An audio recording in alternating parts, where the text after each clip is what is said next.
Assalamualaikum dan selamat sejahtera diucapkan kepada Puan Azura dan rakan-rakan sekalian.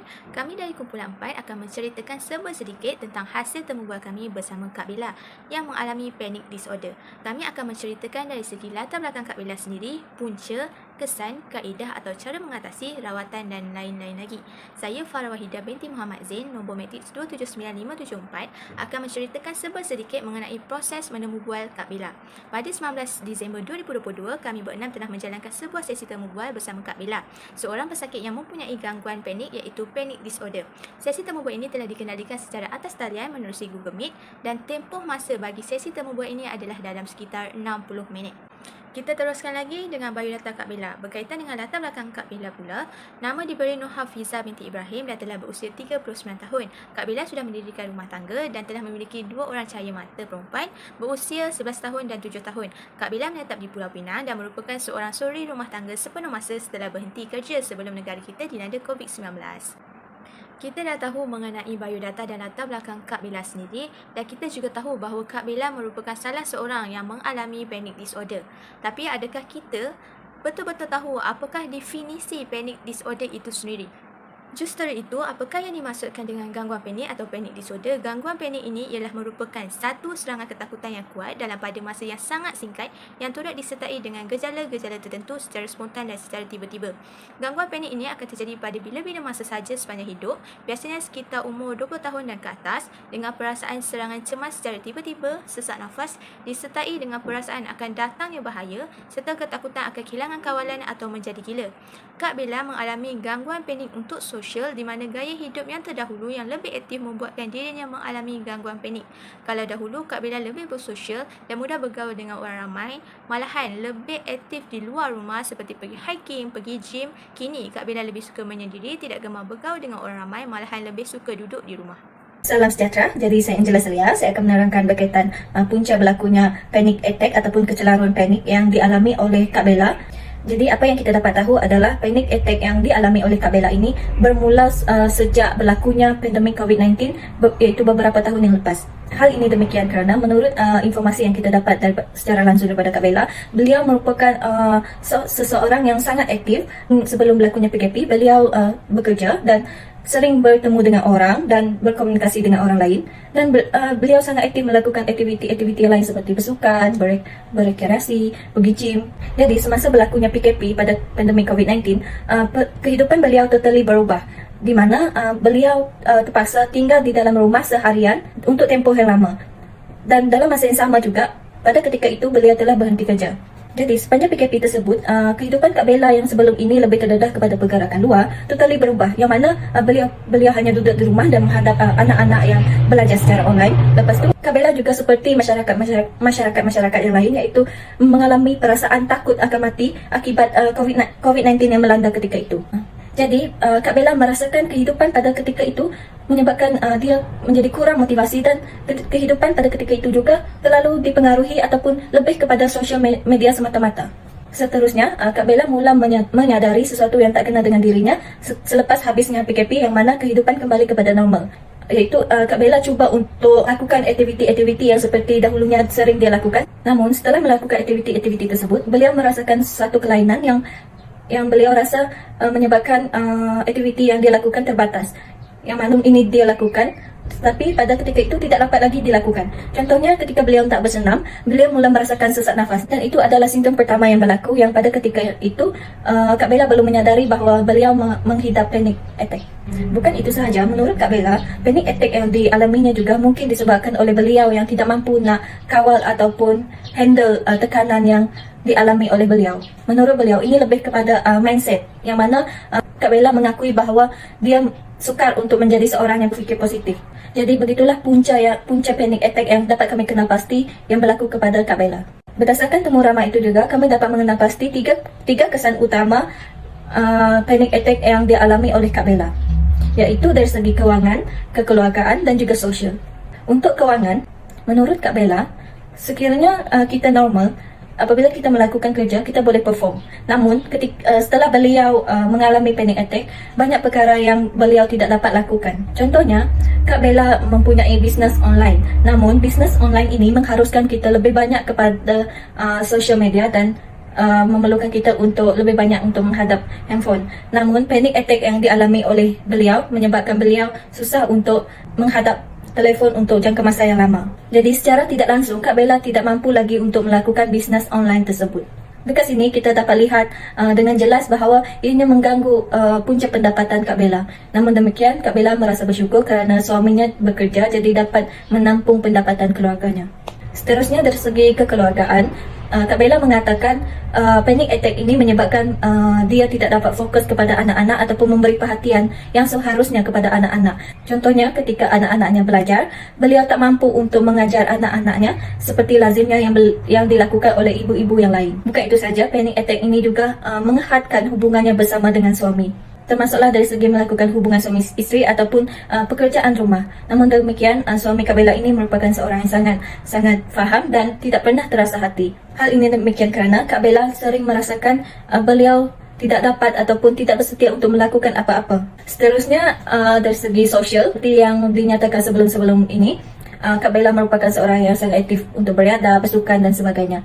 Namun setelah mengalami panic attack, beliau tidak dapat lagi melakukan aktiviti-aktiviti tersebut dan beliau juga tidak dapat untuk berhadapan dengan orang ramai.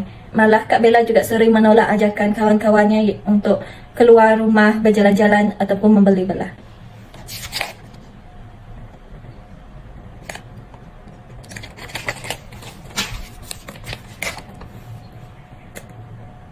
Seterusnya, dari segi sosial ini juga, ia juga mempengaruhi kehidupan seharian Kak Bella, yang mana Kak Bella merasakan susah untuk tidur dan kerap kencing malam. Jadi itu sahaja kesan yang dapat kami kenal pasti daripada Kak Bella yang mengalami panic attack. Seterusnya, saya, Nur Fatihah Najwa binti Muhammad Fisra bernama metrik 276840 akan menyampaikan pembentangan seterusnya, iaitu simptom-simptom yang dihadapi. Simptom-simptom yang dilalui oleh Kak Bella itu sendiri ialah beliau berasa sesak nafas, pening-pening kepala, rasa seperti hendak hitam, kemudian rasa lembut lutut seperti mahu terjatuh. Beliau juga kerap merasa letih dan sangat penat kerana beliau sebelum ini seorang yang sangat aktif, tapi tiba-tiba sahaja beliau menjadi rasa letih, lesu dan tidak bersemangat. Selain itu, kehadiran simptom-simptom seperti degupan jantung yang laju, kadang-kadang simptom sesak nafas ataupun gemetar secara mengejut tu datang secara tiba-tiba menjadikan Kak Bella itu sendiri berasa takut. Selain itu juga kami ada bertanyakan mengenai adakah semua pengidap panic disorder ni simptomnya sama. Menurut Kak Bella itu sendiri, rata-rata pengidap penyakit panic disorder ni mempunyai simptom yang sama seperti degupan jantung yang laju, gemetar secara tiba-tiba, rasa seperti hitam, berpeluh dan juga pandangan mata mula menjadi kabur, kerap ketandas dan juga ada simptom-simptom lain seperti perut menjadi tidak sihat. Bagi pengidap panic disorder ini juga, mereka tiba-tiba sahaja menjadi pendiam. Dahulunya mereka ni seorang sosial, tiba-tiba sahaja menjadi tidak suka bersosial dan suka bersendirian. Saya akan menjelaskan bagaimana cara beliau didiagnosis oleh pihak hospital. Pada mulanya, Kak Bella ni sendiri tak tahu pun yang dirinya itu menghidap panic disorder ni. Baginya sakit kepala, pening, hitam, rasa gemetar tu adalah penyakit yang biasalah dalam kehidupan sehariannya.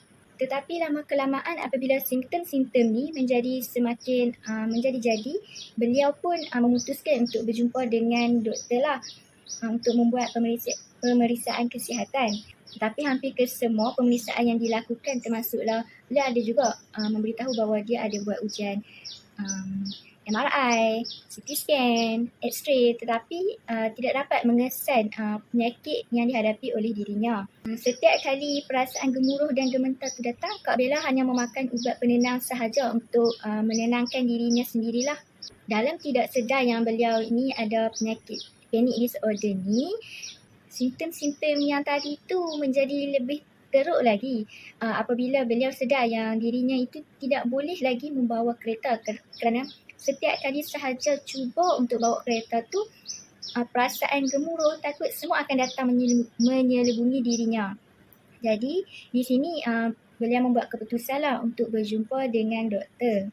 Semasa membuat pemeriksaan di hospital, doktor tersebut menggalakkan Kak Bella ni berjumpa dengan pakar psikiatri untuk merawat dirinya lah.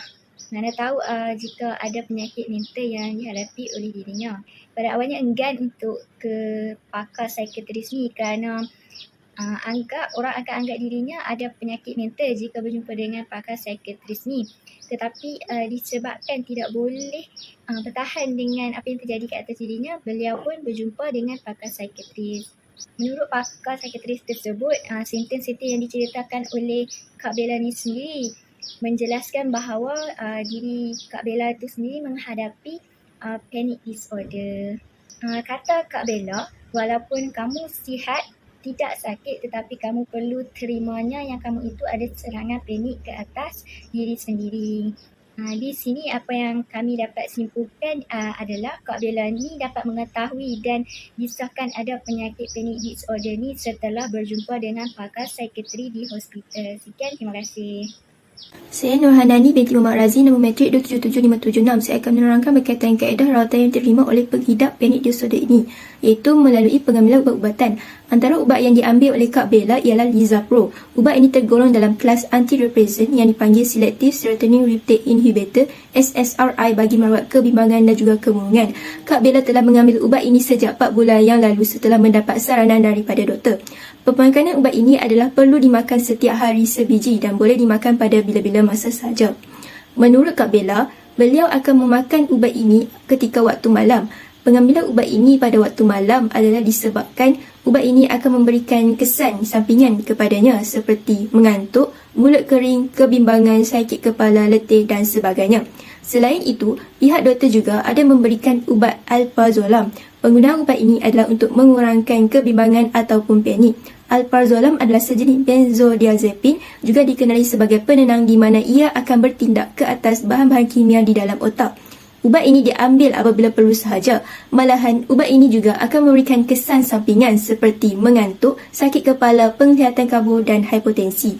Namun begitu, menurut Kak Bella, beliau belum pernah memakai ubat ini lagi kerana kesan ubat ini yang amat kuat serta beliau juga berkata setakat ini beliau masih mampu lagi untuk mengawal panic disorder yang dihadapi olehnya.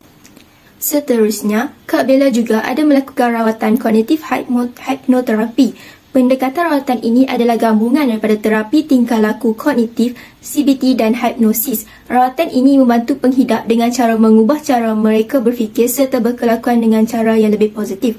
Kognitif hipnoterapi akan menyelaraskan minda bawah sedar dan minda tidak sedar kepada alam realiti sebenar dan kawalan yang lebih baik. Teknik yang dilakukan oleh Kak Bella sendiri melibatkan teknik pernafasan iaitu relaxation training. Apabila penghidap mengalami panic disorder, ini secara tiba-tiba Kak Bella akan menenangkan dirinya dengan melakukan teknik pernafasan bagi mengurangkan panic disorder ini. Keadaan ini jelas menunjukkan bahawa pendekatan ini secara positif dapat mempengaruhi tingkah laku dan pemikiran kognitif penghidap supaya mereka dapat menjalani kehidupan dengan lebih produktif dan selesa.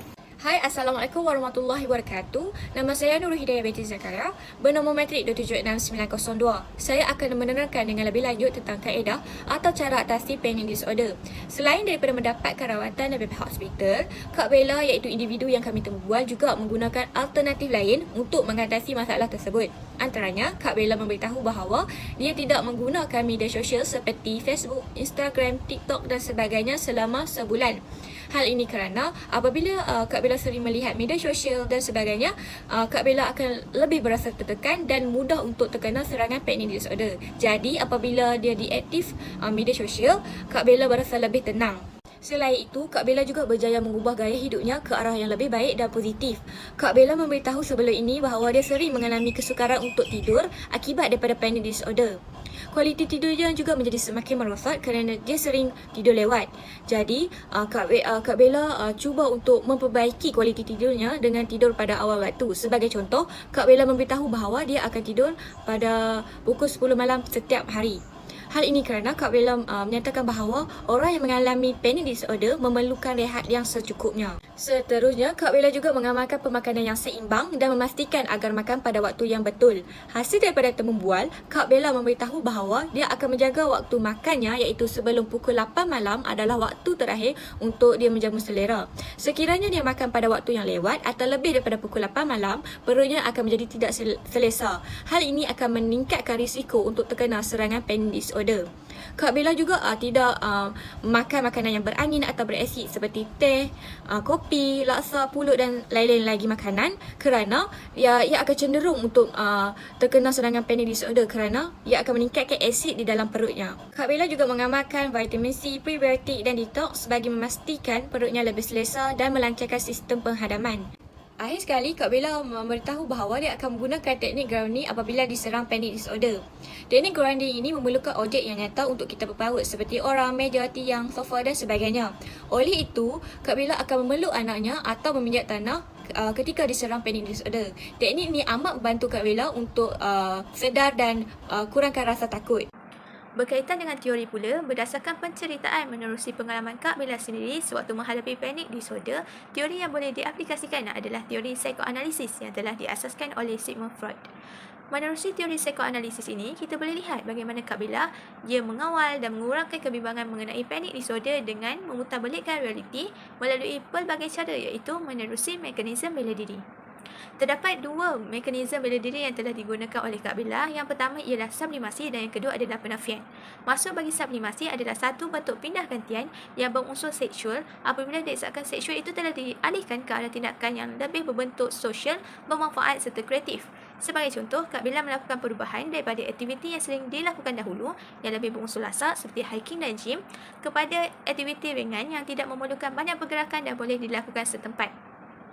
Aktiviti yang sering dilakukan oleh Kak Bella kini adalah senama yoga kerana yoga dapat memberikan ketenangan, menyingkirkan stres, malahan dapat mengelakkan diri daripada pelbagai jenis penyakit. Selain itu, bagi penafian pula boleh didefinisikan sebagai sikap tidak mahu menerima hakikat sebenar dan menyatakan sesuatu itu tidak benar atau tidak pernah berlaku. Dengan sebab itu, seseorang itu tidak akan mengambil sebarang tindakan untuk memperbaiki keadaannya.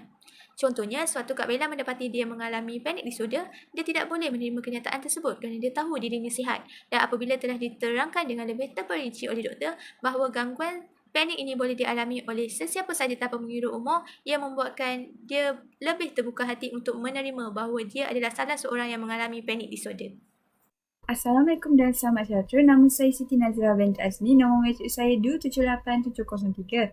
Saya akan membentangkan tentang bentuk sokongan dan dorongan yang diterima oleh Kak Bella iaitu responden kami. Yang pertama adalah sokongan dari segi emosi. Sokongan ini seperti mendengar masalah, menunjukkan kasih sayang, empati dan sebagainya. Contohnya, suami Kak Bella sentiasa mendengar segala masalah yang dihadapi oleh Kak Bella. Yang kedua adalah ucapan suara dan panggilan video. Contohnya, Kak Bella ni mendapat sokongan dan dorongan melalui mesej suara dan panggilan video di aplikasi WhatsApp oleh rakan-rakan, keluarga, saudara mara dan sebagainya. Yang ketiga adalah sokongan maklumat. Sokongan ini berbentuk menyediakan sesuatu informasi, perkongsian, pengalaman dan pengetahuan yang membantu untuk Kak Bella mengatasi masalah yang dihadapi. Yang terakhir adalah kata-kata ataupun pesanan kepada orang yang mengalami panic disorder itu sendiri ataupun pesanan kepada orang ramai tentang panic disorder. Yang pertama adalah jangan takut untuk merujuk kepada pakar psikoterapi untuk mendapatkan pengesahan yang lebih jelas tentang keadaan yang sedang dialami. Yang kedua adalah pengambilan perubatan juga perlu diambil berat dan mengikut sukatan yang telah ditetapkan oleh doktor. Yang ketiga adalah jangan mengelabah dan resah, cuba untuk tenang dan berfikiran positif ketika sedang mengalami simptom panic disorder. Okey, untuk refleksi keseluruhan kumpulan kami, hasil daripada temu bual ini kami dapat mengetahui banyak input berkaitan panic disorder ini di mana kami dapat mengetahui kesan, punca, simptom yang diambil serta rawatan yang dilakukan dengan jelas sekali. Melalui temu bual ini juga kami dapat merasai perasaan yang dialami oleh Kak Bella. Kami juga dapat mengetahui simptom-simptom yang mampu memberikan kesan yang mendalam dalam kehidupan seseorang yang menghadapi panic disorder. Kami juga berharap bahawa orang di sekeliling pengidap di luar sana banyakkan memberikan kata-kata semangat serta motivasi kepada mereka supaya mereka ini dapat meneruskan kehidupan kehidupan dan melawan penyakit ini dengan segera. Sekiranya terdapat ahli keluarga yang mengalami gangguan panik sama seperti Kak Bella, kita sebagai ahli keluarganya perlu sentiasa berada di sisi mereka meskipun kita tidak berada di tempat mereka, tetapi dengan kehadiran kita sekurang-kurangnya mampu memberikan sokongan dan dorongan yang amat mereka perlukan. Hal ini demikian kerana selepas mendengar pengalaman Kak Bella mengenai simptom-simptom yang mereka pernah dialaminya, bukan senang untuk seseorang itu menghadapi gangguan panik ini. Mereka amat memerlukan sokongan ahli keluarga untuk mereka meneruskan kehidupan mereka meskipun menghidap gangguan panik. Justru itu, sama-samalah kita memberi sokongan dan dorongan kepada ahli keluarga yang mengalami gangguan panik ini kerana dari bentuk sokongan ini mampu menjadi salah satu punca kekuatan mereka untuk meneruskan hidup meskipun banyak perkara yang sudah berubah. Sekian, terima kasih. Past life could have never come